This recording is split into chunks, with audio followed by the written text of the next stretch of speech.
Okay, we're live. Hello. Hey guys, I'm waving, but welcome. no one can see me. Just hands. Yeah, no one can see Matt. So welcome back to the Artificial Fun live stream. And today we have with us Chris and Matt, back from a couple of weeks ago.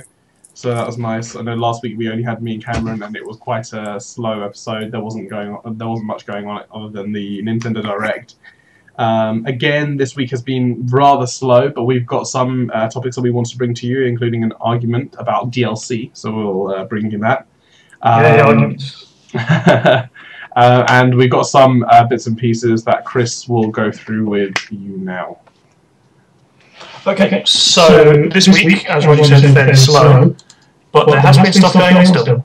So major stuff includes Square Enix finally revealing the new Deus Ex for the next generation, and they've got a trailer out and some screenshots, and it's looking pretty good.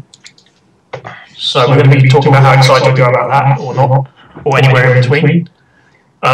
CD Projekt Red have announced that they are going to release some expansions for The Witcher, which is sort of newsworthy in itself, just because not many companies actually release expansion packs anymore. They are all about DLC and small, smaller bits of content. But a lot of people are actually missing paying a bit more money and getting something more longer and more substantial for their money.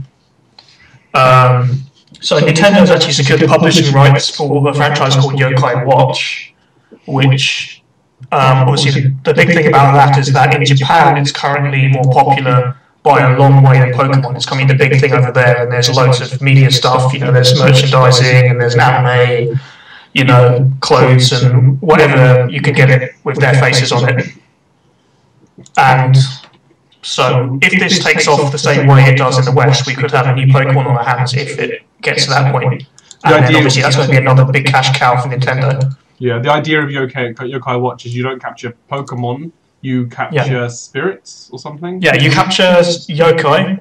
So yokai is actually like basically the Japanese word for like supernatural monsters. So it's basically their word for like our equivalent of fairies and demons and, Oh my. Pixies. Oh my, yeah. And so it has a lot of Japanese folklore creatures, which they thought might make it difficult to bring over, because a lot of them are like myths and legends you don't even know if you were Japanese. But the next one they're working on is actually set, most of the game is set in America, and a lot of the creatures are based on like American stuff. Not necessarily like American monsters, but there's like hamburger monsters and, American stuff. I'm not making that up. No, that's actually what they're doing. They're just based on the hamburger stuff. But it's all part of their big plan to make the franchise a bit more international. So that's going to be a thing. Activision have announced an announcement of a trailer of a reveal of an announcement that Call of Duty Black Ops 3 is going to have an announcement that the release date is coming out later this year, I think. So no one's too surprised about that, because it's a Call of Duty game, and there's at least one every year, I think now, minimum. So this one's got Treyarch behind it. I can't remember if they're the good one. No, they're not, are they? By the way, sorry guys. The beginning of this stream will have been really echoey because I completely forgot to put my headphones on. So I apologise for that. Just if you didn't catch what we said before, we're going to be going through Deus Ex Mankind reveal. We're going to be going through the CD Projekt Red, the Witcher 3 expansions, and Nintendo have announced Yokai Watch being released in in Europe and North America. Go Karen, Chris. So apart from that, Call of Duty Black Ops 3 is coming, and everyone is really surprised. And Warner Brothers has announced Lego Dimensions, which is their own sort of jump into interactive toys. Yeah, NFC chip toys. NFC chips. I think it's called Toys to Life at the moment. Okay. It's the name of the genre, or whatever you want to call it. Yeah, that could be a thing, because Lego's obviously got a huge sort of brand awareness, and it'd be hopefully pretty easy to fit those chips into the Lego figures, so you could actually. This Well, also no, means that as far as what they're making bases for the Lego figures. Oh, okay. So it's sort of like so it's basically Amiibo but with Lego. Yeah, I mean, depending on how the bases work, that could be quite neat because it'd be the first one where like you could actually really interact with the figures themselves outside of the context of sticking them next to an NFC reader. So yeah, that could be a big new sort of company entering the fray in terms of all that Toys to Life cash. And those are pretty much the major reveals this week. Cool. In terms of announcements. Yeah, so where do we want to start? Deus Ex? I guess Deus Ex. Deus Ex, one of my favorite series. Yes, it's a really good series. Yeah. But now they haven't actually announced this, though. No, they have. They caught up. It was leaked. It was leaked and then they revealed it themselves.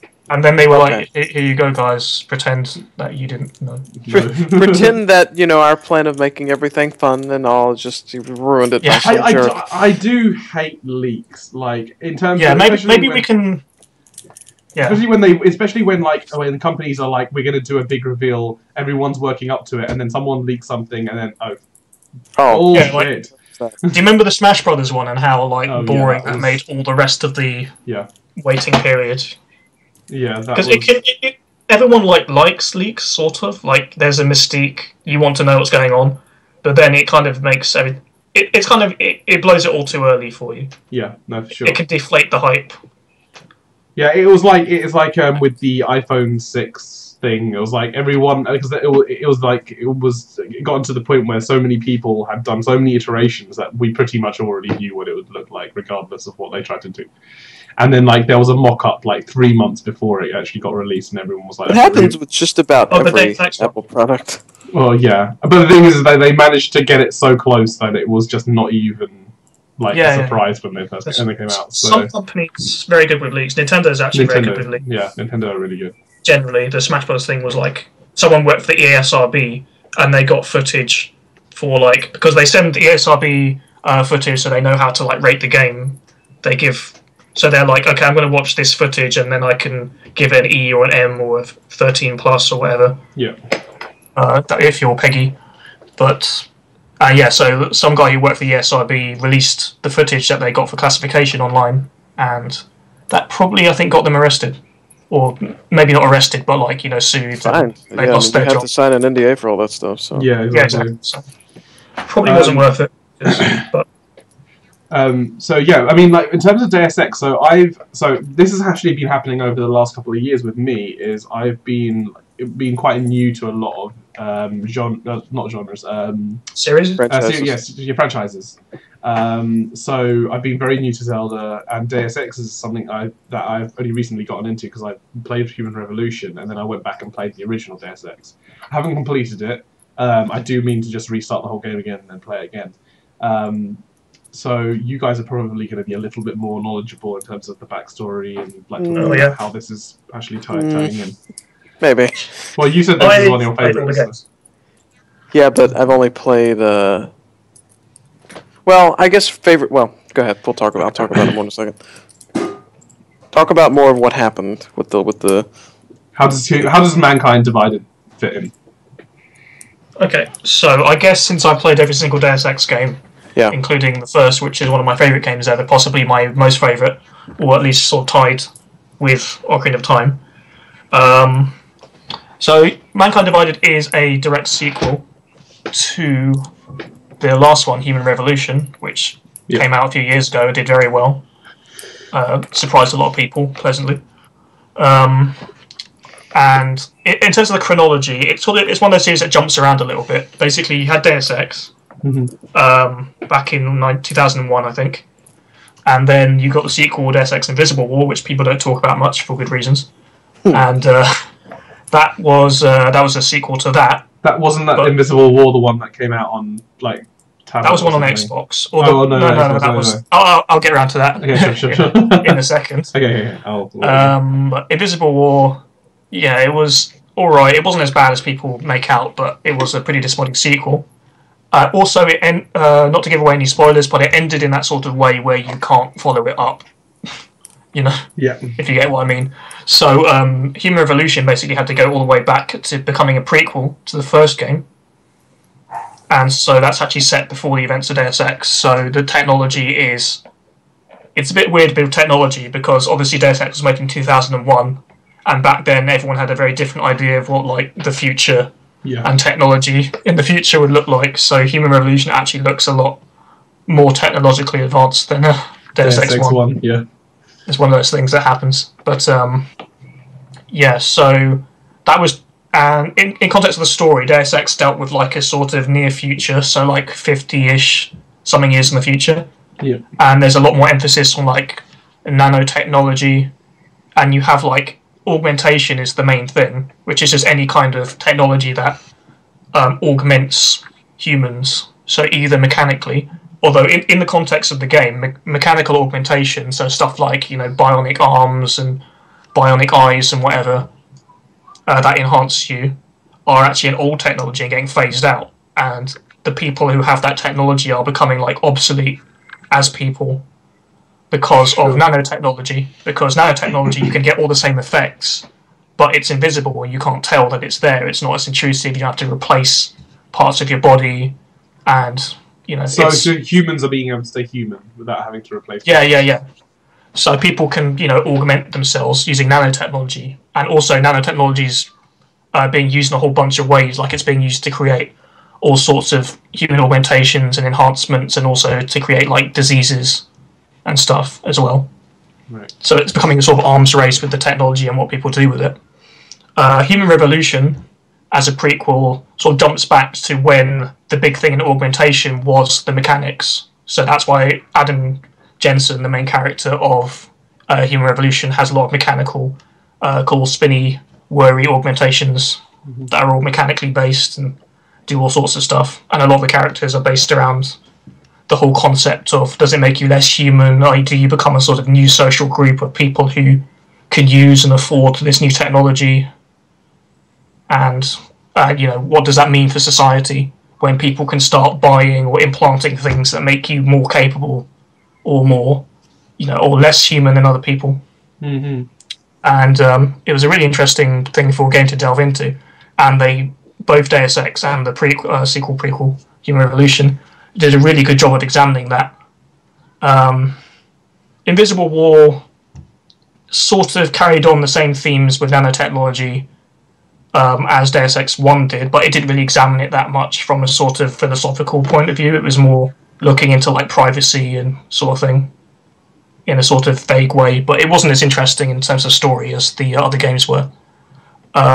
So after Human Revolution, Square Enix realised that they had they'd revived the series and had another sort of hit series on their hand that they could get some money out of. So for some reason they decided to do a great big Deus Ex announcement and get everyone all pumped up and excited and saying we've got a new Deus Ex related reveal coming. And the reveal was that they were going to make a completely original Deus Ex game in first person in the style of Human Revolution for mobiles and tablets, and it failed horribly in about every way. I don't think anyone will contest. It had abysmal reviews, very low sales numbers, and it's just generally that sort of... It indicated that the market for that sort of game and that sort of series is very different on mobile devices compared to on the devices people actually played it on, where they expect that kind of experience. Also in terms of controls and stuff as well, and how well that translates. So that was a sort of a bit of a learning experience, to say the least, for Square Enix. And so after that, they did actually port it over to PC as well afterwards, and it did a little better, but it still wasn't very well regarded because it was quite stripped down. It felt like a sort of budget version of its own series. And that brings us to the new one, where this is actually the proper, fully fledged sequel to the Human Revolution on the next gen consoles, so with all the technology and sort of level design that lets them do. And it's also continuing the whole philosophical theme of like, where do you stand when it comes to augmented people and non-augmented people, and who's the protagonist going to side with? That looks like the main conflict here is whether you are going to stick with, you know, the machine augmented people, or whether you're going to stand up for just regular people. Yeah, but it looks like it's pushing its way more towards regular people are like the norm and machine people. By the trailer, It's sort of like things are escalating. Yeah, by the trailer, it looks like it's indicative of like people who used to augment their body by having like mechanical arms and legs and all this sort of stuff, are now being pushed aside. And, it's a sort of mix of different things going on. It's one of those series where like no one's really that much of a good guy. It's a very grey series. A lot of people are out for their own self-interest, or even if they are nice people, they're out for their own goals and visions. So even if they want something good for people, they're still not going to go about it in a way where, you know, they still see the people who get them there as expendable. Yeah. So they're not very nice people, even the nice people.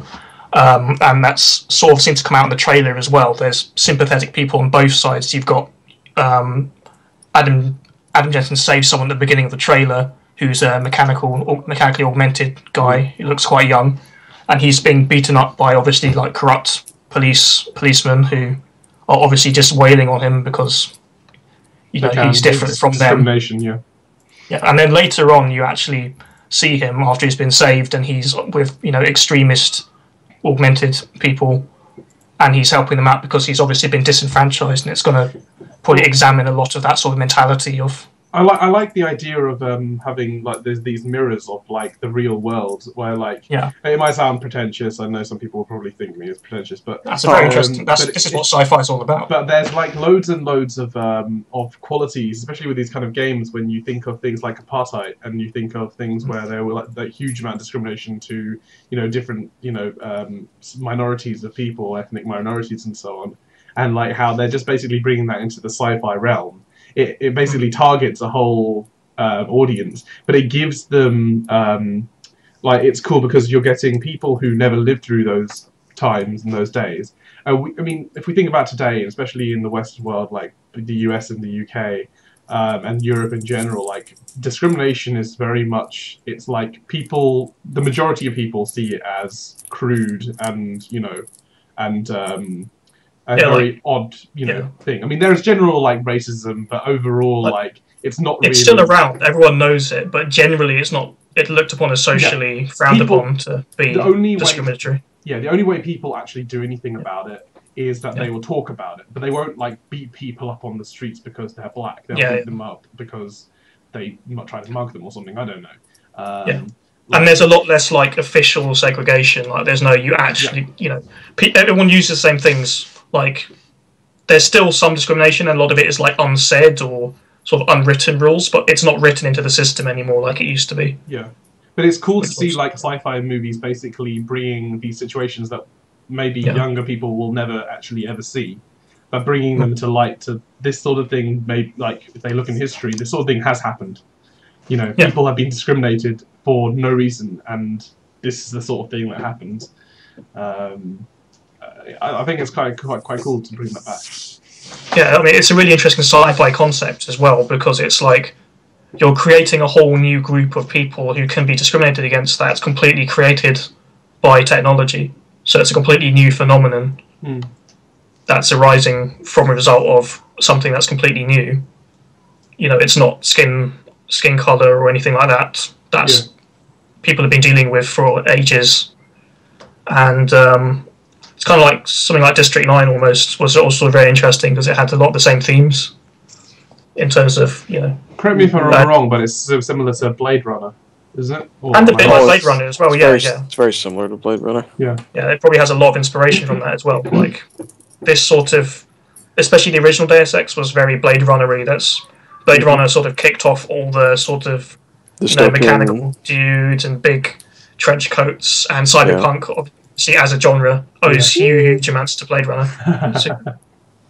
So it's one of my favorite genres. Urban decay, glowing lights, and cities. It's all super inspired by Blade Runner and Ridley Scott's stuff in that. I really liked Human Revolution because of that. Yeah, it had amazing art design. Like huge kudos there to whoever worked on that. I think he was Canadian actually, because it was made by It's Montreal, in their better days, or some of their better days. And yeah, the team has that problem with a lot of AAA teams these days where they can see a lot of turnover. Sure. So the team that makes a game that turns out really well may not necessarily be the same team that works on a different one, or is the same group of people working on it in the future. Because not only with large teams do you get like A teams and B teams, sort of, and sometimes people can actually identify, like, this is being made by the A team of this developer and the B team of this developer. Like, one recent example of that would be... Yeah? So no, go on. Yeah, so one recent example of that where people were pointing out the very sort of obvious difference is Dark Souls. Yeah. Where Dark Souls 1 was made by the team run by Miyazaki, who is sort of the creator of the Souls series, or one of the main heads of that series, and one of the bigger guys at From Software. Yeah. And the game was amazing. It was one of my favourite games I've played recently. And Dark Souls 2 was made by the B team, so it wasn't headed up by him. It had a different team developing it. And it was still a good game by its own standards, or by game standards rather, but there were a lot of things about it that sort of made people aware that it wasn't being approached with quite the same degree of finesse that the first game had. Yeah. And obviously now the A team just worked on Bloodborne, and people got very excited about that, especially with that knowledge. And Bloodborne, which me and Roger have been playing a lot of, and I won't go on about it too much because we already talked about it for like 2 hours back in that previous podcast. It's very clear when you play it that it's a lot denser, more richly laid out. The way the characters are designed and look and fit into the world is a lot more like Dark Souls 1. And the actual world itself as well. Like, you can tell, like, just by the if you I think Zero Punctuation Yahtzee Crochet or whatever his name is from Zero Punctuation. He put it quite nicely, was that in Dark Souls 2, you go into an area through an entrance and you come out the other end of the area through an exit. And it's very linear. Whereas when you go to Dark Souls 1 and Bloodborne, you will get lost. You will, like, be in one area and you will be able to spend, like, a good, like, couple of hours in that area just looking down every single lane, every single thing, doubling back and not knowing where you actually came from. There was a point in Bloodborne, which I won't specify, just so that there's no spoilers or anything, where we came out of a building into a wide open area. We walked out a little bit, turned around, and we couldn't understand where the hell we'd just come from. Yeah, actually, we can probably tie this back to Deus Ex again, because that's that kind of aspect of exploration and design is something that it has in common with Deus Ex in a way. Oh, with Human Revolution, there was loads of you can walk around and... Yeah. In Deus Ex 1 and Human Revolution, they kind of got the right idea with the level design where it's very interconnected and very branching. There's lots of different ways to go that are all very distinct from one another and rely on different skills. And that's always been like the biggest thing about the Deus Ex series, as well as it is sort of emphasizing how many different ways you can approach different levels and situations to get the same result or to achieve the same goals. And... yeah, it makes a big difference compared to, say, something like The Fall or Invisible War, where because of certain restrictions and ways that they were developing it, the levels were a lot more linear. So they still had a bit of branching, but it was very sort of, point A to point B, and, there's different ways to get there, but they all pretty much go to the same point, as opposed to really branching out and getting very dense and really rewarding your exploration. Because sometimes it is good to get lost in a game for a bit and then finally find your way back, compared to always knowing exactly where to go. So yeah, I'm hoping that they carry on that tradition and that the extra hardware does give them a chance to really branch out the levels even more than Human Revolution. Yeah. What game? Which Deus Ex games have you played, Matt? I played the first one. And I don't know why I said it was my favorite franchise. I think for some reason I was just thinking Human Revolution. I played the first one, and then I played Human Revolution. Sure, okay then. And Human Revolution is by far one of my favorite games, especially one of my favorite RPGs, because I have a hard time getting into RPGs, single player RPGs. But Fallout and Deus Ex are like up there for me. So yeah, I guess so. You prefer RPGs when they're a bit punchier, so when they almost sort of blur the line between being a shooter or an action it's the setting. game being a. It's the setting. It's totally the setting. Like, I don't like the Witcher series, but not because I don't think it's a good game, because I can't get into like a fantasy setting. Yeah. Right. Yeah, I know people who. Yeah, it's the same thing for me. So the reason, so that I have a problem. So I have a problem. I don't know.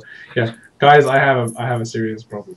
No, I can't get. I find it really difficult to get into a lot of games just purely based on setting. Like, I find it really like so. Games that are like heavily open world, but in a fantasy setting, I can just be like, right, I'm in there. But games which are set on like sort of realism, so Battlefield, Far Cry, especially, I just can't. And like things like I don't think that's so unusual. New Vegas, I can't get into. I just can't get into things which are based on like sort of realistic settings or modern settings. But fantasy settings, I can get into like that. It takes me a lot more to get into sort of modern settings. Fantasy is my least favorite setting. Yeah, I'm absolutely opposite of you. I have a similar problem to Raju, but maybe slightly different as well. Sure. In that I can really get into future settings and like future realism and modern realism. So not modern, but like modern fantasy sort of thing. Yeah. So sort of Fallout-y stuff like Vampire, The Masquerade, Bloodlines. So sort of like modern world, but with fantasy elements. Sure. And I can get into fantasy stuff just fine. But I find it, unless the game is really good or has elements that add a sort of sci-fi element or some sort of element like that, I find it really difficult to get into modern, complete modern shooters with no gimmicks. So Well, a perfect example for me. I mean, I know they got nothing to do with each other before anyone starts bringing that up, but in the comments or anything. But basically, with a perfect example is recently I started playing 2 franchises, which I've commented on both of them. One of them, Metal Gear Solid Rising. I know it's not Metal Gear Solid. No, sorry, not Metal Gear Rising. Or Metal Gear Rising. Yeah, not Metal Gear Solid. Metal Gear Rising and Legend of Zelda games. They are like, I would consider them sort of like action, action adventure games. I know they're completely different settings and different mechanics and everything. Yeah, but they're both action adventure. Yeah, but Legend of Zelda, I picked up my 3DS. That was it. I'm sold. I started playing it. I finished the game within a few weeks, about a couple of weeks. I read all the lore. I loved it. I played Rising, regardless of the part that I got stuck at, which we won't go over. But I just couldn't. I couldn't get into it. There's something weird about guns versus arrows. I'm talking about I'm saying like guns. What do you mean, like using swords as a big deal? Yeah, in that kind of setting. Sci-fi versus fantasy. It wasn't. Or like. Wasn't really oh right, I get you. No, as in, do you see what I'm saying? Like sort of futuristic versus not futuristic, like historical or whatever. I find a lot. I think I find it a lot nicer and a lot more. Yeah. Well, Metal Gear is quite Deus Ex-y. It's quite cyberpunk. I don't think that it just applies to. And yeah, Metal Gear is quite like a dystopian Deus Ex-y kind of dealio. The design's very inspired. It's not like just with games, though. At least for me, like that. Like for instance, this is topical because Game of Thrones season 4. Are we on 4? Premieres later today. I don't really care.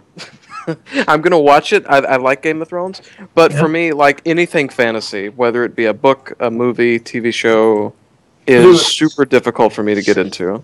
I can understand. Put it this way: the two DVDs that I have in my the rest of them are all games. The 2 DVDs that I have are the extended collection of The Lord of the Rings and 300. So I'm very much into likes his fantasy versus.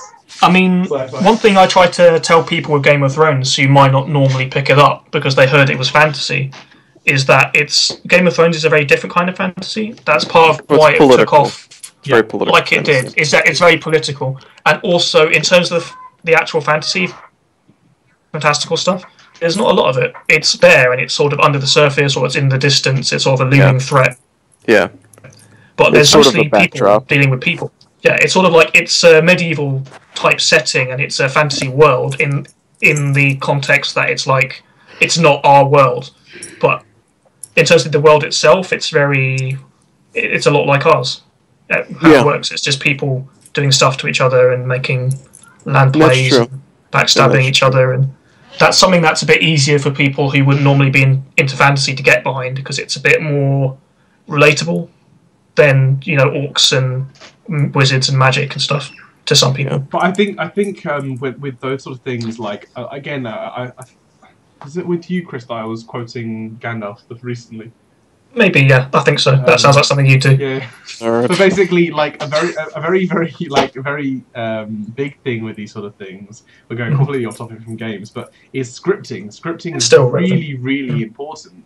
Like you can make someone feel like they can relate to a character in a movie or a TV show, regardless of setting, so long as their script is really good. I mean, like.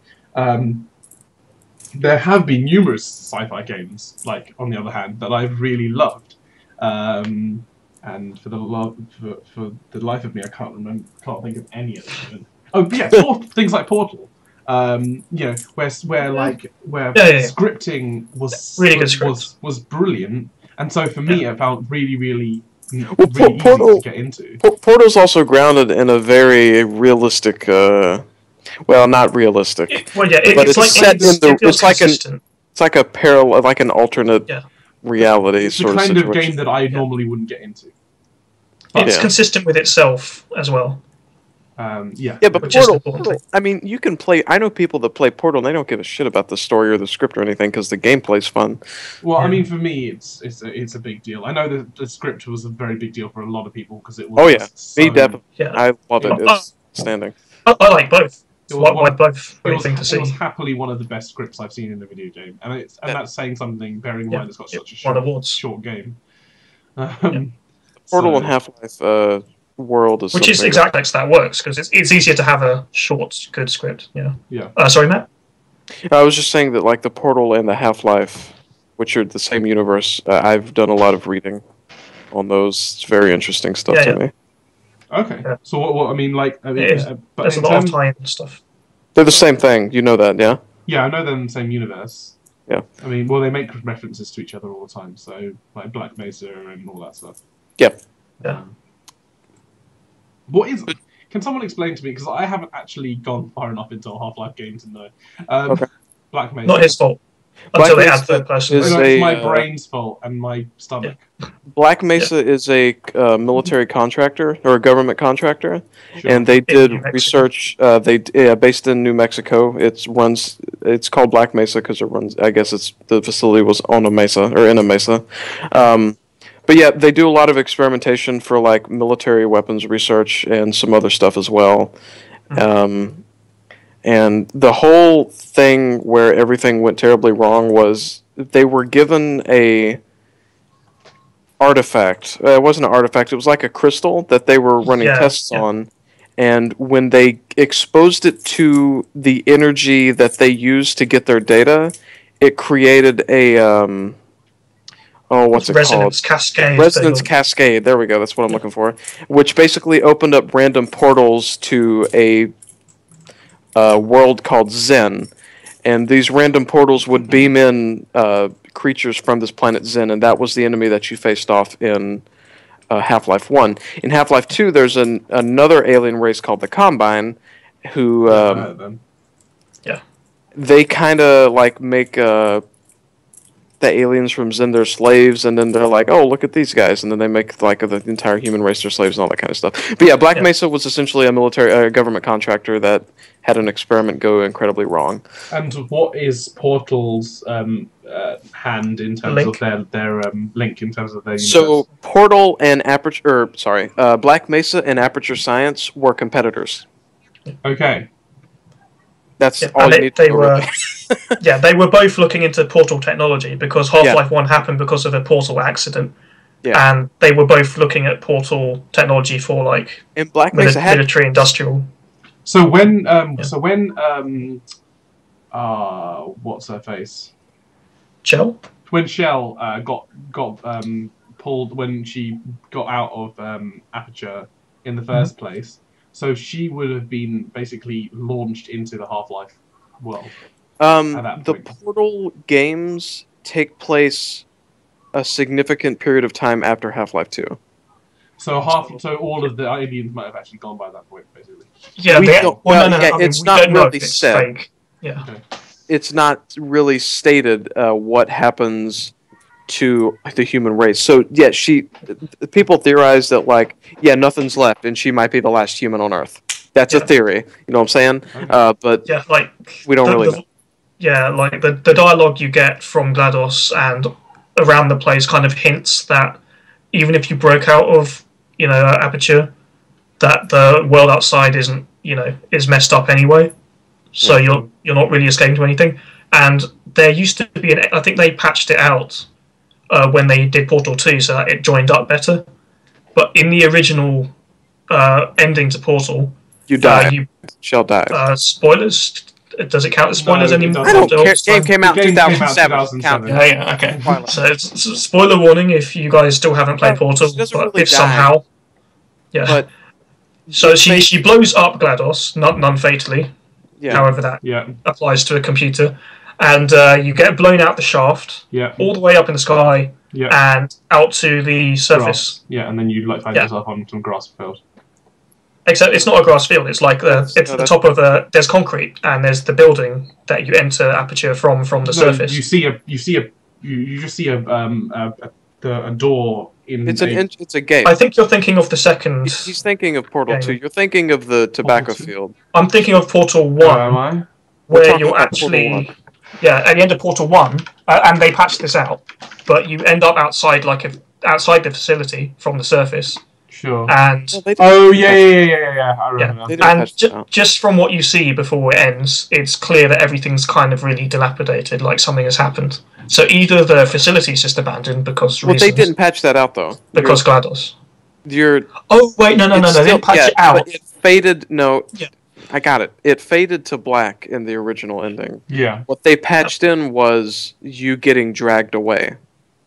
And that story was told by a series of comics that Valve released before Portal 2 was released. Basically, there's this character named Doug Ratman, and he was one of the scientists that worked on GLaDOS. He drags you back into the facility and basically puts you in a cryogenic sleep thing, so you can heal over time. And then he dies. He's insane at this point, but because of he's by himself and dealing with all the. He's the guy that leaves the graffiti everywhere. I think it was implied. Yep. That's exactly. He's the guy who leaves all the warnings. Yep. Yeah, including that one that we won't say anymore because it's been said too much. You know the one. Yeah, we know about the cake. Yeah, he's referring to the cake people. But anyways, Ratman. There's a whole bunch of stuff there, and the interesting thing to me is people that didn't read that comic will have no idea who Ratman is. But because it's worth checking out, though. They did like a whole bunch of with their ARGs before Portal 2 was announced and all that crap. There's so much lore in that universe. It's insane to me, which is why I'm really excited for whenever they do announce the next Half-Life title. Hopefully that happens.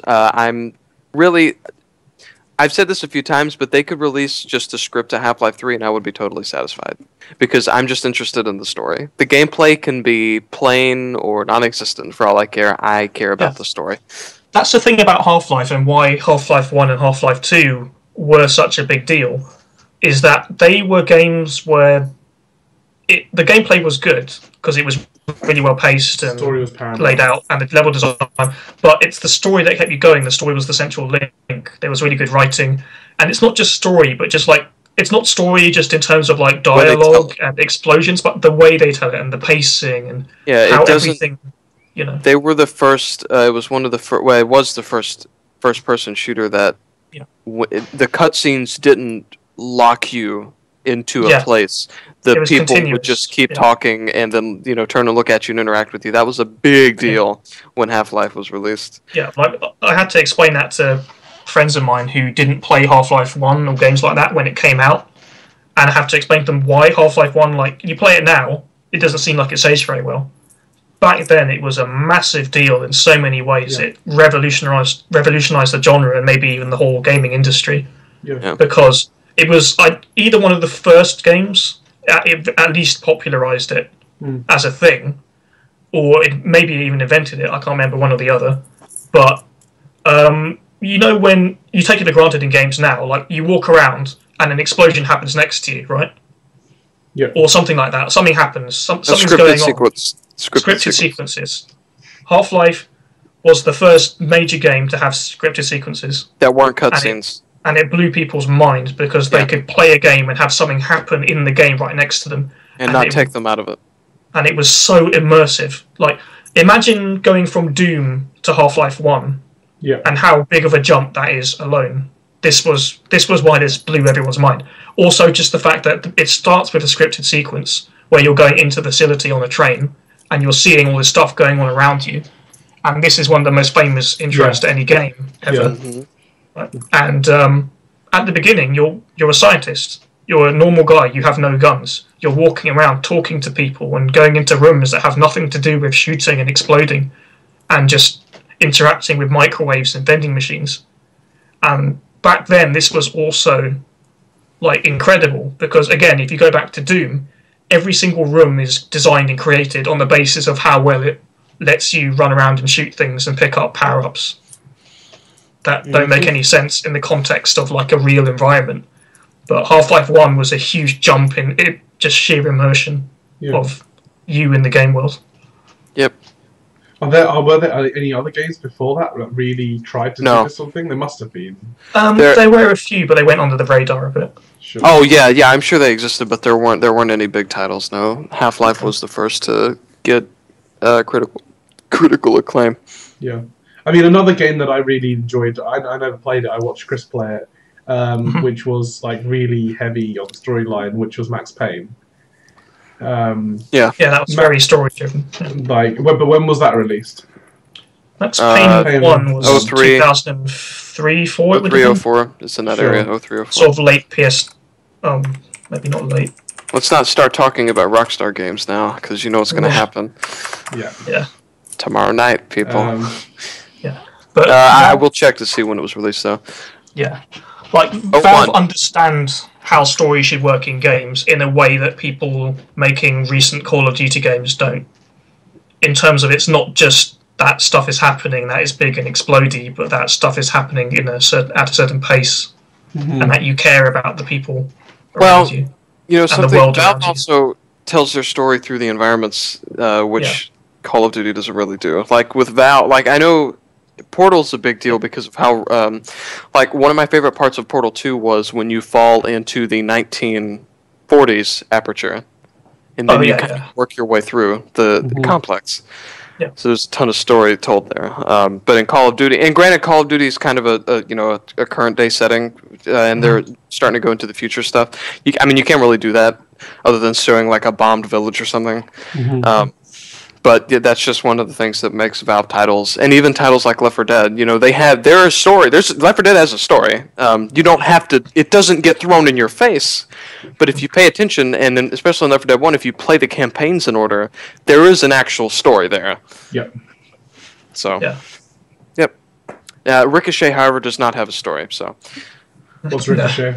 It's. I'll let Matt take this one. Oh my god. Okay, so you know the discs from Tron? Yeah. Yeah, Valve made a game for that. That was a game that Valve made.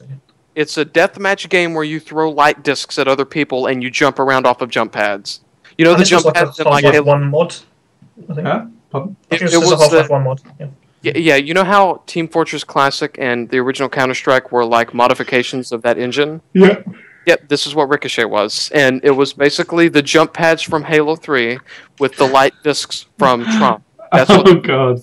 and it was amazing. And me and a buddy played it a few months ago, and we got 8 people on the same server, and I was impressed Wow. Okay. that people still play that game. Don't get me started on Ricochet. No, but even Valve games like Counter-Strike. Counter-Strike doesn't really have a big story, but Team Fortress has a stupid amount of story. Yeah, I never thought I'd say it, but Team Fortress 2 has a lot of lore. It does. It started out with none, It's got a crap. and now it has a lot. Well, it was because it was all community driven. Everyone was just asking questions about like stupid things that they put in like their lockers and stupid Valve things that they answered. said, and then Valve answered them one by one, and then realized, hang on a second, there's a massive market for this. So Yeah, and they had all the Meet the videos were amazing. Yeah. Those were some of my favourite ways that anyone's ever advertised a game. But guys, Because they were really funny. even like theories as to like the original team members. Yeah. They used to use punch, like you see punch cards around. People used to punch in and out, but then they decided we'll just clone people. So when you teleporters, you're a clone. You are playing a clone. Okay, Yeah. The engineer is a clone of the original engineer, and it gets weird and a little bit freaky. And a lot of it is done in the comics, which again, Roger, you should really, when you have a spare moment, if you're eating lunch or anything at all, Now comics are great. you should read them because they are really funny. I've had it bookmarked. And they're free. Yeah, I've had it bookmarked for I don't know how long, years now probably. I will get around to reading it. Yeah, they are some of the only comics that made me laugh, like outright, Yeah. because they're written by Valve. They are good writers, no matter what media they're working in. Yeah. Like even their blog updates on like the Team Fortress blog are funny. They're just really funny people. Yeah. Actually, this time, so the next topic we were going to talk about is The Witcher 3. And this goes quite nicely into a discussion that I want to have with you guys. So, but The Witcher thing isn't something that I am particularly... That's fine. I'm a big fan of The Witcher. Yeah. Well, at least somebody here is. I like The Witcher, don't get me wrong, but it's more that I like watching people play it, because I don't like playing it myself. Same. Like, it's just not a very interesting game to play, I find. But for me. Yeah, I think The Witcher is one of those kind of games where I tell people to play it on easy and not really care about whether they're doing the combat properly, because it's all about the story and the world. You said that to me. It's like, do not worry about whether you're strategizing or cheaping out on the game. It's not that kind of game where it's worth dealing with the combat. It will just put you off the rest of the game, which is amazing. Which is the problem for me, because I played it and the combat was just so poor that it just turned me off from it. It's Batman with swords, but not good, basically. So anyway, but basically, with The Witcher 3, they have announced that obviously they brought the game out with loads and loads of free DLC,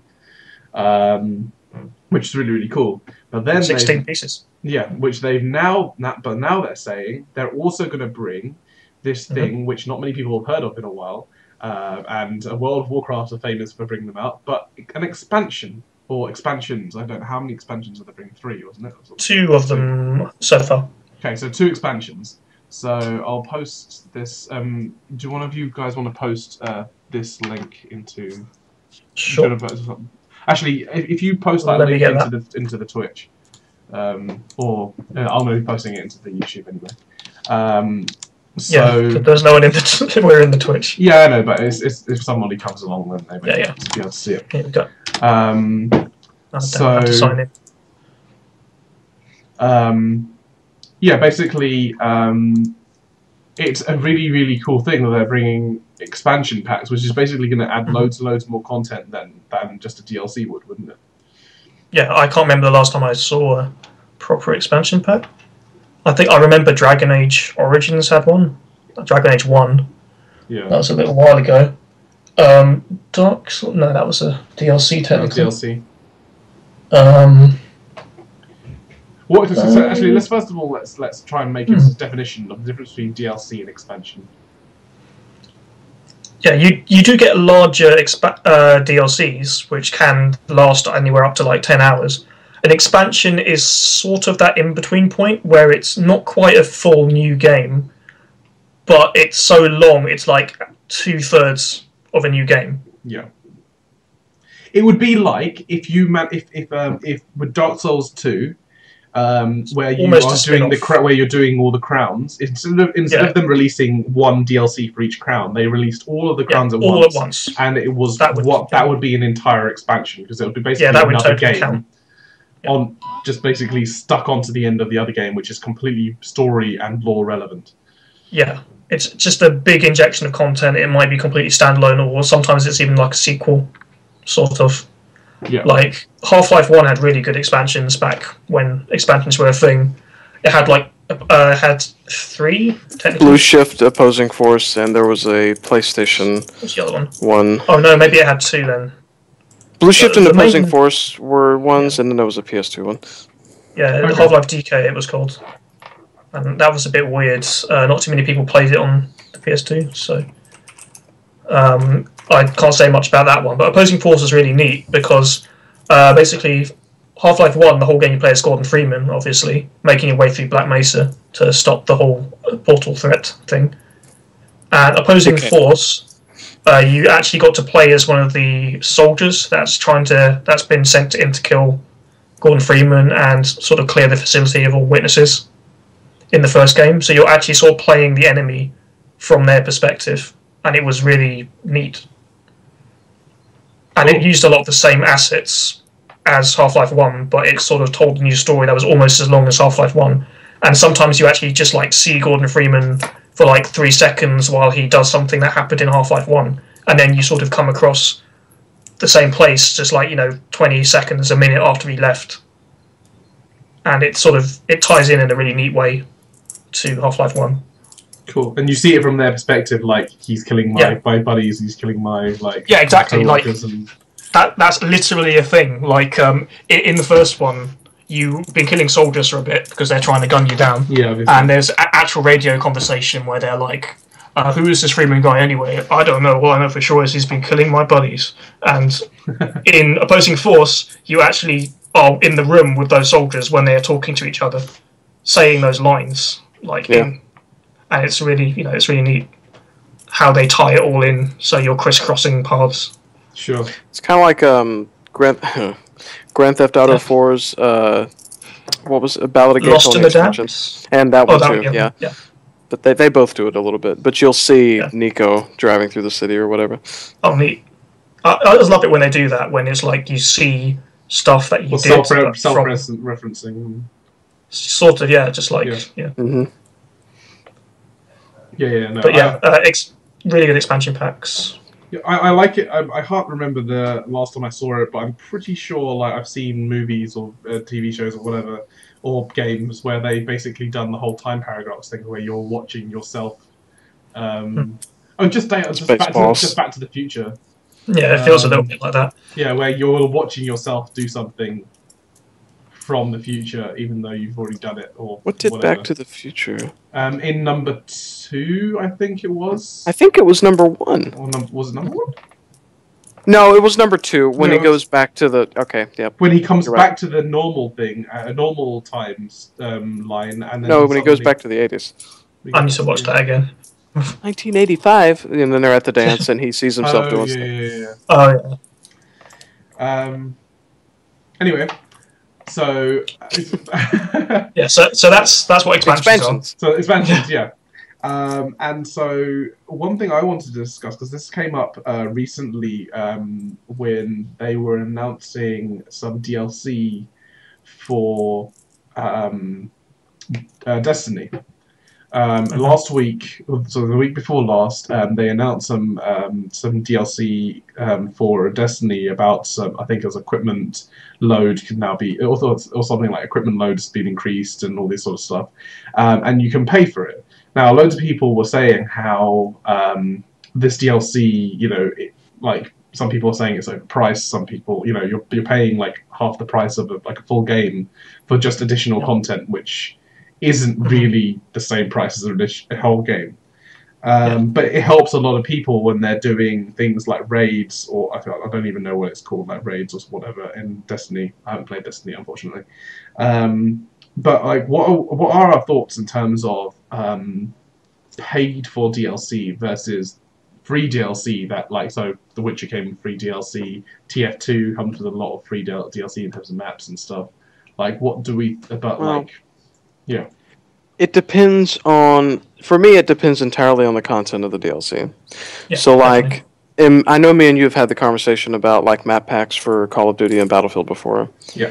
That stuff I don't normally agree with. But if it's something like, for instance, Mass Effect has that story DLC that are essentially small expansion packs. Like, expansion packs used to be like $30 things where you would get a significant chunk of story. Half-Life was a little bit different because Half-Life's expansions were all standalone. You didn't need to own the original game. So it just, for me, it depends on what's in it. How much content are you getting in it? Like if it's 3 or 4 hours of content, that's an awesome for like a $15 or $20 DLC pack. But if it's 3 to 4 for $20, I'd say that's a bit steep. Yeah, go on. No, what were you going to say? No. What were you going to say, Roger?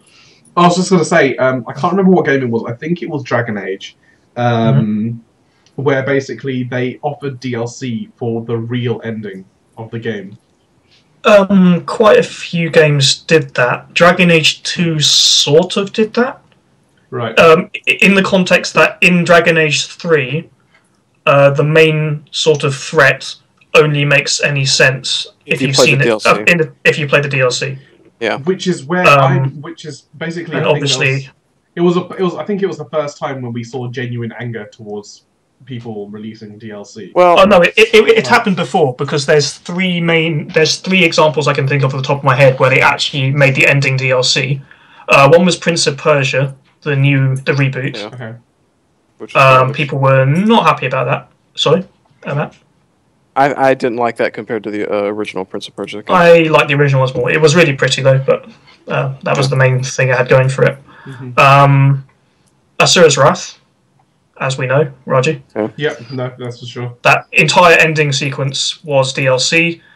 It's one of those situations where it's like it really should have been in the main game, but geez, that was a hell of a DLC pack. Yeah, no, in terms of what happens in it. I don't think your ending should ever be DLC, but if it is, it should be like that. It's hard to really go into details without being massive spoilers. Yeah. Okay. So like, okay, but the Dragon Age one in particular. Yeah. Yeah. The Dragon Age 3, or what was it called? Origins? Inquisition. No, Inquisition. Origins is the original. What's the third one? Yeah. That's a prequel. So, is that a prequel? Inquisition. No, it's after 2. It's after. Oh, never mind. Never mind. For some reason, I was thinking Inquisition was a prequel. I apologize. Yeah. I was going to say if it was a prequel, then it would be fine. But you're absolutely right. That doesn't make any sense because you're the main bad guy is someone from a DLC pack for the second game. But the problem that I had with that, because basically, like, it was the first time that I'd seen people getting properly angry because it was the first time I probably properly ventured into watching and reading about the news of the video games industry, but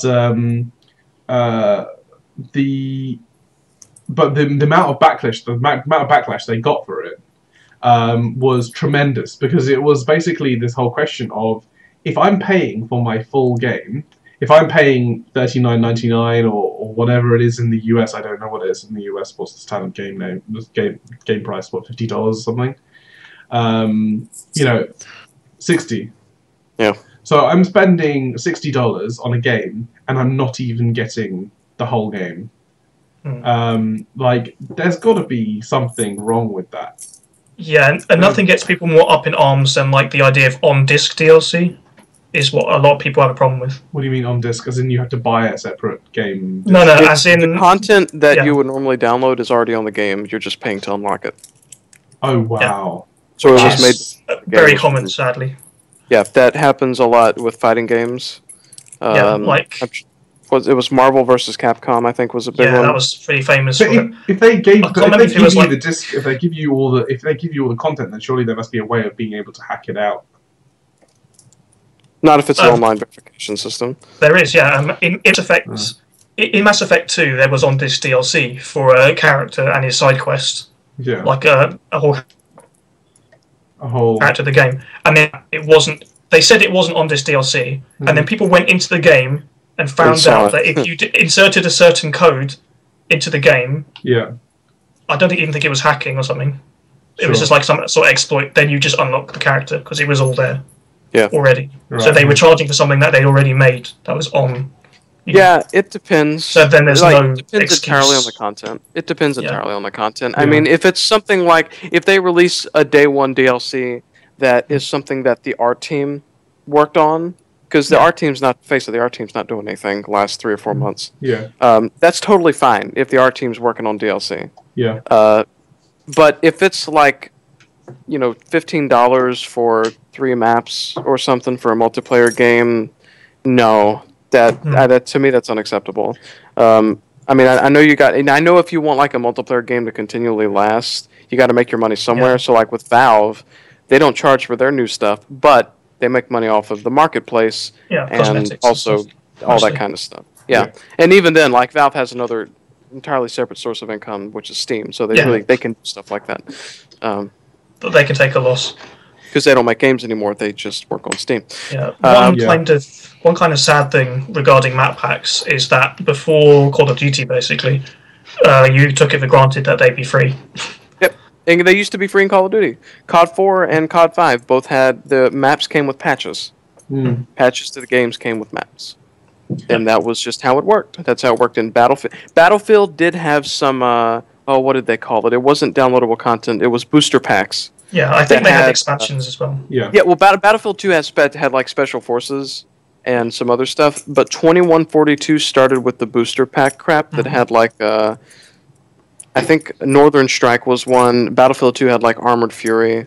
I mean, okay, put it this way. In terms of, I think Battlefield is the only game that I would, and this, I don't know if this is going to be an unpopular opinion, but it feels like Battlefield is the only game that could possibly deserve for you to have to pay for new maps, just purely because of the amount of detail and the expansiveness that they put into their maps. And the realism when you actually play in some of these gigantic maps. But the thing is, it used to be free. Yeah, but that's where my argument comes in, is that it used to be free and now they're charging it for us. They're charging us for it.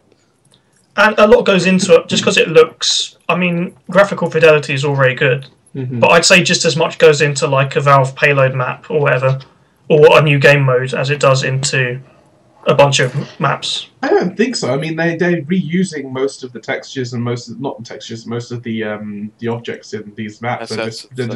That's it. They're just moving things around.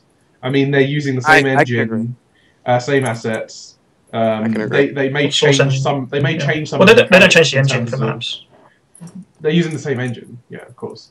Well, what he's saying is they reuse a lot of their content, whereas with Battlefield, the assets are a lot the same. With Battlefield, they actually create completely new environments with completely new assets. I mean that's sort of an argument in itself. In that, like, how much value do assets and high graphical fidelity add when you can charge the same price for a Wii U game or a PC game that has quite simple graphics or 2D graphics, and Battlefield. I mean, you have the same argument in hardware. I mean, like, just a recent one that's been coming up is AMD. AMD are releasing. They've released their R9 290X card. They're bringing out their I think it's R9 380 for the next generation. It's basically just a rebadged 290. So basically, but they're charging the same amount, if not more, for the next gen. Even though, the only R&D budget that they had to put into it was basically a new sticker. So it's sort of. So what I'm getting at, sort of, is as well is for an analogy, hopefully a half decent one. Okay, so you say you pay the same price for a movie ticket. Yeah. Okay, so you pay the same price for a movie ticket, whether you're seeing Transformers or you're seeing an indie film with a budget of like, $5,000. Yeah. Okay. And yeah, so obviously one has way better effects and budget and cost millions and millions of dollars to make. It doesn't mean it's more entertaining. But yeah, you pay the same price to get an experience. Chris, by that logic, everything is subjective and all arguments are invalid. Yeah. So thank you for blowing up the entire discussion, Chris. What a party pooper. You just killed everything. Everything is dead now. Yeah, because that's in fact, I'm done. I'm ending the conversation. Yeah. That's bringing out like that's like bringing general relativity of any. And that is why all map packs should be free, as well as all video games. Video games should be free as well. Because none of them matter anyway. Because Portal is free, and that is the best game in the world. What I will say though is that Battlefield used to try to make that money in a different way. And they tried it once. Right. In Battlefield 2142, there were advertisements that they could change built into the maps. Oh. So, for instance, and that people lost their minds because AMD or Intel, no, it wasn't AMD, it was Intel were advertising like their new chipsets in billboards in Battlefield 2142. Wow, those cards have been lasting a long time. Yeah. Well, you can't even play 2142 anymore, unfortunately. Yeah. But yeah. You know what other game did that? There was a racing game that did it, but I can't remember what it's called. Oh, there's another game that did it that we've been talking about just now. Human Revolution. Oh, Human Revolution, okay. Oh, yeah, they game advertising. That. Yeah. Yeah, I think it depends on, does it make sense with the setting? Then yeah, I don't care. Yeah. Like in Human Revolutions, there's advertisements everywhere because it's like a dystopian sort of setting. We take it for granted in films. It's product placement. Yeah. If you don't shove it in our faces, I don't care. If it gets you extra money to make your thing, good for you. Yeah. I'm not going to get distracted. People are drinking Coke in the real world. Starbucks and Pepsi are famous. Apple. Not famous, infamous for that sort of thing. Apple does a lot too. Apple and Sony, when Sony Vio was when Sony makes a movie, oh my god. When Sony Vio was around, oh my, they have that in every Quick, Spider-Man, Google the problem on your Sony Vio laptop. Yeah. And they don't even make it subtle. Like with Apple, like sometimes a lot of the time it's actually quite subtle. It's like in the corner they'll have like the logo or whatever. It just opens up the laptop. Yeah. With Vio, they literally open the laptop into the screen, and then Vio is just filling like 90% of the screen. Yeah. Do you guys remember iRobot? Yeah. Oh, yeah, I remember. There's a scene where where Will Smith pulls up in his car, and the logo literally pulls right up into the camera for like 2 seconds. Yeah. And the whole the shoes, and it's like vintage 2000 and whatever. That's what the issue was with 2142, because they were advertising like chipsets that just did not make any sense. Yeah, not in They didn't even fit into the art design of the world either, because the billboards would be in pristine condition, but everything else was run down. Only constant in the future. The advertising companies were like making sure those billboards stayed nice and pristine. See, they had upkeep, unlike your school. So you can't just shoot it out with a rocket launcher. Yeah. Oh, that would have been hilarious. Just destroyed Intel. Yeah. That'd be great. That'd be great. That the Frostbite destruction engine, you just blow up the Intel billboard. That makes me imagine the Apple billboard gets blown up every time. If they did in-game adverts in Minecraft, they just build a giant can of Coke and then someone just plants TNT under it or something. Just Oh, I've seen some people do some crazy things. Recently, I watched a video, a couple of videos. One person managed to simulate a Pac-Man arcade machine in Minecraft, absolutely simulate it perfectly. Oh, yeah. And someone else has managed to simulate the entirety of the original Legend of Zelda. Yep. In as a first person just a map, game. Or can you play it? You can play it. They made all the enemies. They're making all the enemies. I think someone made a 16-bit processor. They did. There's Portal mods that are total recreation. It's everything. Yeah. It's insane the people what they can do with these sort of things. One of these guys, he basically when they made the Zelda universe, they literally had to build in Minecraft. They had to build a computer, and this computer is like gigantic to be able to simulate the way that the map needs to be loaded and everything like that. Jeez. Oh yeah.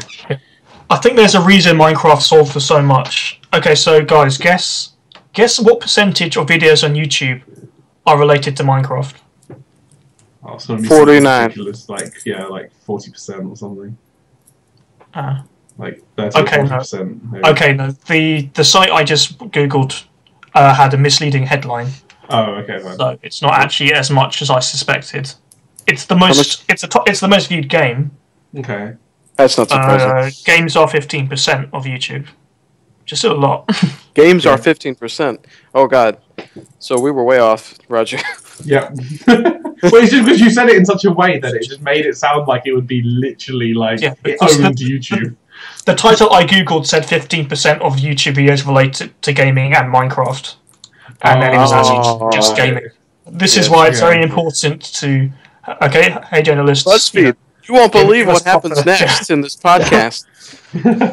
Here's a funny animated GIF that we got off Tumblr to show. Shall I title this podcast 15% of the internet is Minecraft? Yeah. Oh my god. 15% of this video is talking about Minecraft, which is actually vaguely... No, it's not going to be anywhere near. No, well, we just have to keep talking about Minecraft for about 15, 20 How about we not do that, because... Do any of us play Minecraft? I don't. Oh, God. Okay, yes. You play Minecraft? I have played a copious amount of Minecraft. Oh, okay. Not recently, copious. But I played it... I like the word copious, thank you. The alpha... I started playing it in 2008 when it was still an alpha, and I played it continuously up until about 2012. I don't get it. Back when it was cool. It was creating stuff with your friends. Yeah. That was the driving force. It wasn't survival.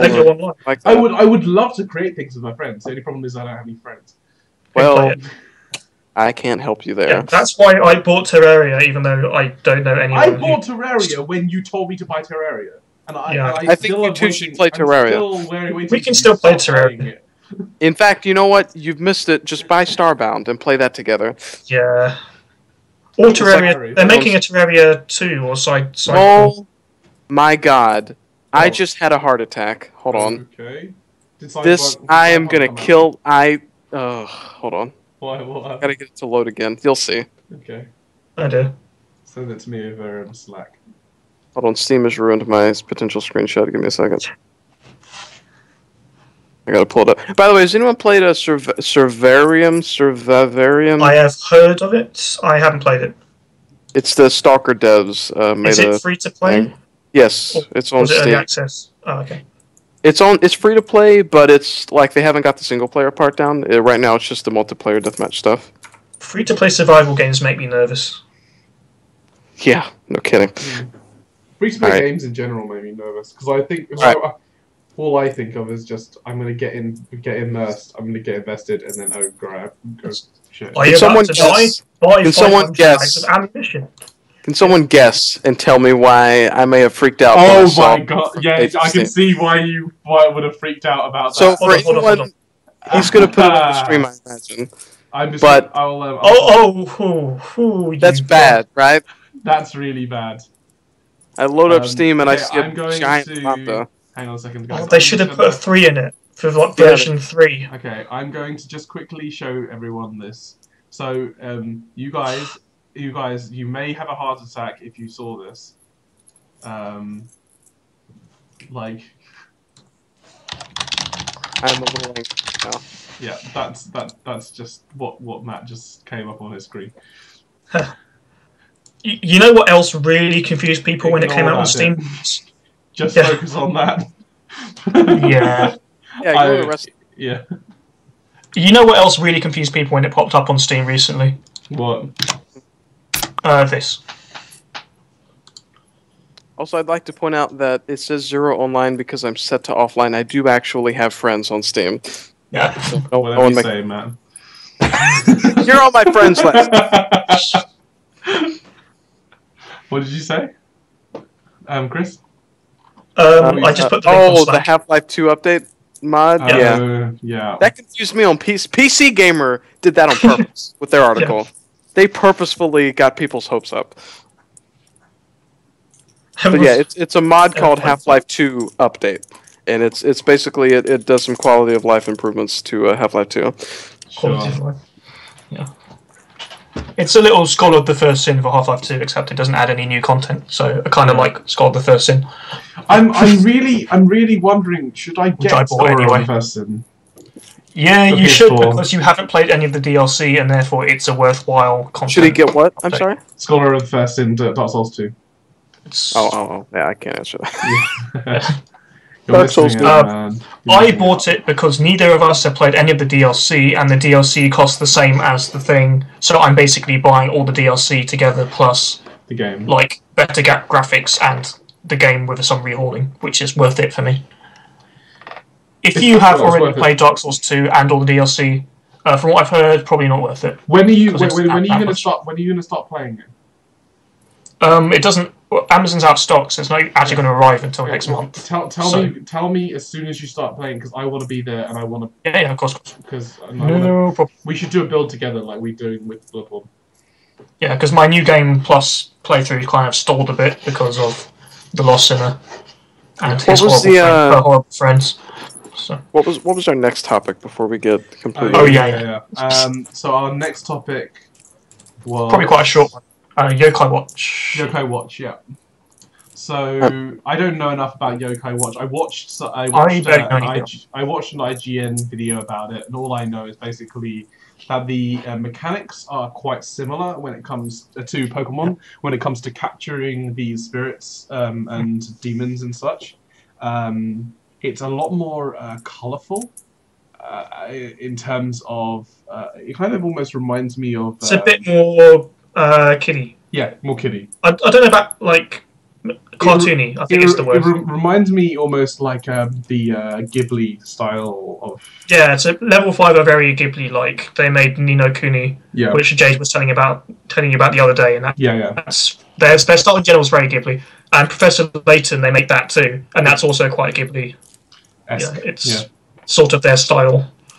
So, Yokai will be an interesting one to watch out for. I'm looking forward to it because I've been looking for more sort of RPG-style games recently. Chris has just lent me Bravely Default, so I'm going to be playing that quite soon. I've just started replaying Dark Dawn, so hopefully Yokai Watch will be an interesting one to watch out for. Yeah, I don't know much about it. It doesn't quite interest me that much, but I do hope it makes Nintendo a boatload of money so that they can keep existing. Yeah, they kind of that would be nice. Yeah. The other two ones, so Call of Duty Black Ops 3, okay, we can skip that. It's a Call of Duty game. It's going to happen. Yeah, it's going to make a lot of money. It's going to make a lot of money, and loads of people are going to buy it. And then they'll make one next year. Yeah, and we know nothing about it. Again, this is the announcement that they are going to make an announcement. Yeah. This is an announcement. So basically, I will put this in the links below. But basically, this is an announcement that they're announcing the game on 26th of April. So they're not releasing it 26th of April. So they're announcing it in 26th of April. So just get that right. Yeah, I was a little confused when I saw that Slack message. Because I thought I saw release in April. I'm like, they release it in November, and then I saw it's the release. They're releasing the announcement. I'm like, God, I think they mentioned they're aiming for this year, but we'll see on that. It'll be November. It'll be like November 9th, like it is every year. Just before Christmas, and then everyone will buy it for Christmas. Yeah, all the kids. Then the last thing that we wanted to talk about on our topics were Warner Brothers announcing Lego Dimensions, which is their NFC chip toy game introduction, where they're going to be using Lego models on NFC chip bases to introduce it into a game setting. Although I don't know what the game is. It's going to be a bit like all the other ones. You tap people in and you do mini games and run around and sort of Skylanders sort of deal. It looks like. Sure. Disney Infinity sort of. Yeah, Amiibo, whatever it is. But Amiibo, they don't really have an Amiibo thing, as in like a game that is just Amiibos doing Amiibo things to each other. They should do though. They probably are. I'd be surprised if they're not. Okay, and Matt, but we haven't seen it yet. What's your affinity to things that are cute? If you have one, if you have any. Yes, the dog. Dogs. Yeah. Hey, basically, like, have you seen the Dogs? Yoshi? Have you seen the new Yoshi amiibo? The one, not the new one, the one that's I know. coming out with Woolly World. I have not. Okay, Woolly. Link me. I'll. Matt's not on Nintendo, guy, so you might have to. Yeah, I'm not. I'm really not. Like, I don't dislike Nintendo, but I've just my Nintendo was mainly the N64 and the SNES and GameCube. Which isn't a bad place to be Nintendo, but yeah. No, I mean I enjoyed it. Mario 64 was awesome. Yeah. Right. I mean, so there was basically. Yeah. Except for those water spiders, I don't like those. So that's the. No one likes spiders because then they can chase. Oh my goodness! What? I might have to acquire one of those. What, the Yoshi? Yeah. Yes, the Yoshi. It's so adorable. It's amazing. So I'll just hang on. Let me just put it into the chat, into the stream. Yeah. It needs to come with eggs that I can trap my friends in. And it does a thing. Oh, that would be great. There should be a Yoshi where you can squeeze it and it shoots them. No. No way, that would be horrible. That would be not right. Yeah. That's basically what he does. That's a move in Smash Brothers. I know it is. Well, we'll just put him. We'll just leave him there next to Cameron for now. Oh no! Yeah. Nintendo never really addressed the whole problem, do they? But yeah, Cameron probably a good reason. Yeah, that is one adorable Yoshi. It's my favorite thing to do in Smash Brothers because it doesn't hurt people; it just makes them angry. I remember when it kept them in for ages, so you could just pop them off the edge. Yeah. Yep. It's like the equivalent of just doing the DK like grab and drop. That's perfect, Rashi. Yeah. Cameron is now Yoshi. Yeah, so he's been replaced. Oh, fantastic! I quite like this new Cameron. Oh, yeah, he's so adorable. More productive.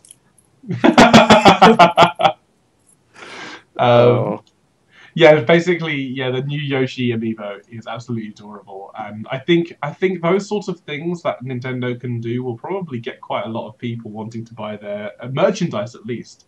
Yeah, that's why it's a big thing. Amiibo is that they have so many characters that they can do ridiculously cute things with, and that's why. So going back to Lego, I guess Lego have so many tie-ins that they could. They have a lot under their belt. If you think about it, because Disney have all their Disney stuff, so that's pretty big for them. Nintendo has all their guys, but Lego has all that crossover stuff, so they could have Lego people, but they could also have, Batman, Lord of the Rings, Harry Potter, Star Wars. I mean, all the Star Wars. I mean, only that's a big set. Well, that's Disney now, so that'll probably happen. Well, yeah. I mean, even Marvel. What was the game that had Star Wars stuff in it now? Oh. Because EA got the rights to make Star Wars games. Kingdom Hearts really has Star Wars. The Sims 4 now has Star Wars stuff in it. Really? Because EA has the rights to make Star Wars stuff. Star Wars stuff, yeah. Yep. Oh, I'm so looking forward to... Oh, when 17th? When's the 17th? Oh, yes! 5 days away, guys. 5 days. What day is that on? That's on a... 5 days. Oh, is this the new trailer? Is this the new trailer for the Battlefront? I am so hyped for that. I thought it was the new trailer for the movie, because there's also rumors that they're gonna do a new trailer soon. Episode 7. But I'm talking about Battlefront, the game. So except that's actually at a Star Wars event, so they might be doing both. Even maybe it's a possibility. I don't want another movie trailer. Big Star Wars. In fact, I might avoid it. I'll probably avoid it. No, that's fair enough. And I will. Like, I watched the teaser trailer. I watched the teaser trailer, and it didn't spoil anything about the movie. It just showed some stuff that got me excited. What was fantastic was I went to go and see Fast and Furious 7. Sorry, it's just called Furious 7, wasn't it? How was that? Yeah, it was a brilliant movie. You should definitely go and see it if you can. And they had like a little homage to Paul Walker at the end, which was nice. That's good. But like during the ads before the movie started, it was awesome because basically, like, obviously most of us have already seen the new Star Wars movie trailer. Obviously, a lot of the audience hadn't. So. Oh God. And oh my, like, did they go crazy? Yeah. I have never seen a group, and it was like mostly like teenagers and like sort of young adults, so like 21-year-olds, 20-year-olds, and stuff like that. My people. And they were just so like over the top. Like one of them just got out of the seat and just jumped up. Oh, and I was like, no, this ain't happening. No. Oh, okay. He legitimately didn't realize. And like everyone was just like blowing their minds. Did this guy not have the internet? I don't know. I He's guess been living not, under a man. rock for the last year or something. Anyway, He's probably a college student. Like my head was just, I was just watching these people, and it was quite nice. It was really nice just watching. Yeah, this was the like showing for astronauts who just returned from space. Listen, well, I mean, people saw. Yeah, no. Yeah, people. Like, it's also really neat seeing it up on the big screen and not just like in a YouTube. Exactly, that's what I'm saying. I will get excited the first time I see that in theaters, or the trailer even in theaters. Have you not seen the trailer in theaters? Because then you can't avoid it as well. Like, I haven't been to theaters since Interstellar. That was the last movie I saw in theaters. Oh, okay, cool. So I mean, yeah, because I saw it in there, because that was the first time, admittedly, I've seen it in. No, I saw it with Chris, I think, in cinema. Yeah. But basically, yeah, when I first saw it, like when you see the X-wings, when you see cool. the Millennium Falcon, and they're blue now. When you see the new lightsaber. I don't want to talk about the lightsaber. Okay. Anyway, people got so mad, but whatever. Why? I don't understand. I don't understand why. Star Wars invented people getting mad about stupid. Very true. Very true. So true. It invented the stupid conversations. Yeah. But no, I'll probably try to avoid seeing those trailers. You don't want any until the movie comes yeah, out. You don't want any spoilers. Yeah, I would rather go into it not knowing anything, because that's how I went in when I saw all the other Star Wars movies. I think the first trailer was enough for me, and then the rest of the trailers will just start spoiling things. Yep, yeah. That's how I feel. Yeah. Yeah, because I don't know if it's just like one of those things where it's like it's obviously happening in our time, but it's probably always happened. But it feels like trailers are just giving way more and more. Yeah, cool stuff. They are. No, they absolutely are. It's because they're easily accessible. Like before, in the '80s, you had trailers at the movies. That was it. That's the only time you would see a trailer. True. Yeah. Maybe and TV then spots.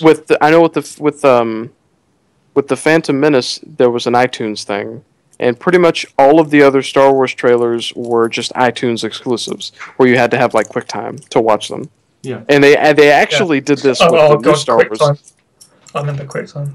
Yeah. It's still a thing. It's still a thing, Chris. Yeah, I know, but it's like when it was like the one format for trailers. Oh yeah, it was terrible. Oh, it was yeah, terrible. yeah. iTunes movie trailers. I know it's still around, but yeah. No one uses QuickTime unless they I'm it's desperate. QuickTime now. Even if you have a It's Mac, like Internet you Explorer, it exists, but But you know, not really relevant. Yeah. Yeah. Right. I think we're gonna have to call it there. Yeah. Pardon? It's been an hour and a half. It was a good one. It's been good. Yeah. So thanks for watching.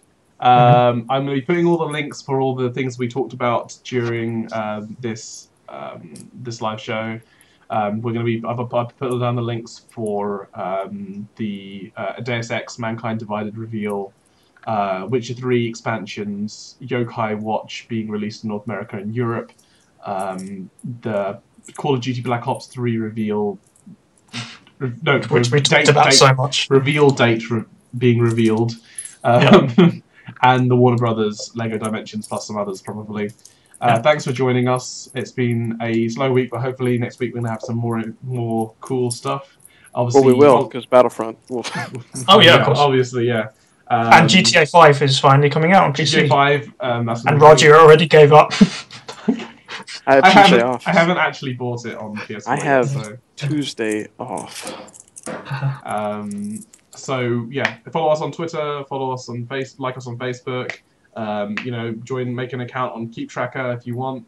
Or just do it, even if you don't want to. Just go on Keep Tracker and use it. Subscribe on YouTube. Like us if you like this video. Dislike it if you dislike the video. Leave a comment down below. You know the drill. And we'll catch you next week on Sunday at 6 o'clock GMT. 1 p.m. Eastern, the only real time zone. Yeah. Yeah, we can get lost. Hopefully Cameron will be back. I know you've all been screaming. Yeah.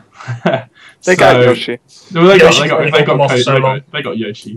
They got Cameron's best form. Yeah. Okay, guys. Okay, Thanks. guys. Thanks. Take care. Bye.